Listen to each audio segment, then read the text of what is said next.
ممكن تقولي لي الأسد ملك الغابة بينام كام ساعة في اليوم؟ طبعًا، الأسد فعلًا معروف إنه بينام لفترات طويلة نسبيًا، غالبًا بيكون حوالي 16 إلى 20 ساعة في اليوم، وبيكون نشاطه في الصبح أو المساء، خصوصًا في الصيد أو تحريك نفسه، يعني فعليًا هو بينام نص اليوم تقريبًا.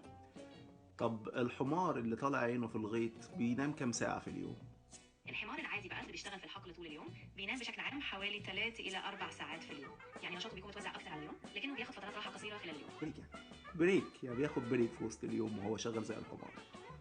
بالضبط، الحمار ممكن ياخد بريك قصيرة مثلًا بعد شوية شغل، أو في نص النهار، أو حتى في وقت الظهيرة، لكن بشكل عام هو بيكون يقظ ومركز على شغله أغلب اليوم.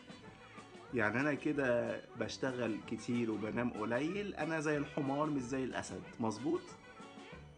بالضبط، أنا فاهم قصدك، يعني فعلًا لو بتشتغل طول اليوم وبتاخد راحة قليلة، حسسك إنك مضغوط ومش مرتاح زي الأسد اللي بيروح في النوم لفترات طويلة، فطبيعي تحس إن التعب بقى عليك أكتر.